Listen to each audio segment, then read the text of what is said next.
కరీంనగర్లో త్రాగునీటి సమస్యలను పరిష్కరించాలని మున్సిపల్ కార్పొరేషన్లో విలీనమైన గ్రామాల చెరువులు, కుంటలను కబ్జాల నుంచి రక్షించాలని డిమాండ్ చేస్తూ సిపిఐ ఆధ్వర్యంలో మున్సిపల్ కార్పొరేషన్ కార్యాలయం ముందు ధర్నా నిర్వహించారు. ఖాళీ బిందెలతో నిరసన వ్యక్తం చేసిన సిపిఐ నాయకులు కార్యాలయంలోకి వెళ్లేందుకు ప్రయత్నించగా పోలీసులతో తోపులాట జరిగి అనంతరం వారిని అరెస్టు చేశారు. ఈ సందర్భంగా సిపిఐ జిల్లా కార్యదర్శి పంజాల శ్రీనివాస్ మాట్లాడుతూ, లోయర్ మానేరు డ్యాం నీటిని ఇతర జిల్లాలకు తరలిస్తుండటంతో కరీంనగర్ ప్రజలు త్రాగునీటి ఇబ్బందులు ఎదుర్కొంటున్నారని ఆరోపించారు. నగరంలో ప్రజలు ట్యాంకర్ల ద్వారా నీటిని కొనుగోలు చేసే పరిస్థితి ఏర్పడిందని పేర్కొన్నారు. అలాగే విలీన గ్రామాల చెరువులు, కుంటలు రియల్ ఎస్టేట్ కబ్జాలకు గురవుతున్నాయని, అధికారులు నిర్లక్ష్యం వహిస్తున్నారని విమర్శించారు. సమస్యలను వెంటనే పరిష్కరించకపోతే ప్రజల పక్షాన మరిన్ని ఆందోళనలు చేపడతామని హెచ్చరించారు.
కరీంనగర్ ప్రజలు తీవ్ర నీటి కొరతను ఎదుర్కొంటూ ఉన్నారు.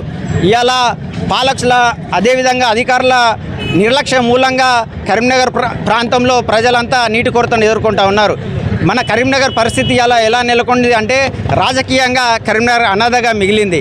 ఒకవైపేమో బీజేపీ ఎంపీ, మరోవైపేమో బీఆర్ఎస్ ఎమ్మెల్యే, అధికారమేమో కాంగ్రెస్ చేతిలో ఉంది. ఈ నాయకులు ఓట్లకు సంబంధించినటువంటి రాజకీయాలు తప్ప ప్రజల సంక్షేమాన్ని ఏమాత్రం పట్టించుకోవడం లేదు.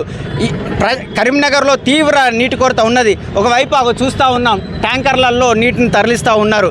కానీ తాగునీటి సమస్య అయితే జటిలంగా ఉన్నది. కరీంనగర్లోని మానేరు డ్యాంలోని నీరు అంతా పక్క జిల్లాలకు వెళ్తూ ఉంటే మన కరీంనగర్ ప్రజలేమో కన్నీళ్ల పాలవుతూ ఉన్నారు. మేయర్ కనీస ప్రణాళిక లేదు, ఒక రివ్యూలు లేవు. ఇలా మానేరు డ్యాంలో నీరు డెడ్ స్టోరేజ్కి నెలకొంటూ ఉన్నది. ఓవైపు మానేరు డ్యాంలో నీరు డెడ్ స్టోరేజ్కి నెలకొంటూ ఉంటే మరోవైపు కరీంనగర్లోని విలీనమైనటువంటి గ్రామాలకు సంబంధించినటువంటి కుంటలు కానీ చెరువులు కానీ రియల్ ఎస్టేట్ వ్యాపారస్తులు కబ్జాలు చేయడం ద్వారా గ్రౌండ్ వాటర్ అంతా ఇంకిపోయి బోర్లలో నీళ్లు లేకపోవడం, కరీంనగర్ ప్రజలు నీటి కొరతను తీవ్రంగా ఎదుర్కొంటూ ఉన్నారు. తక్షణమే పాలకులు నీటి కొరతను నివారించాలని సిపిఐగా డిమాండ్ చేస్తూ ఉన్నాం.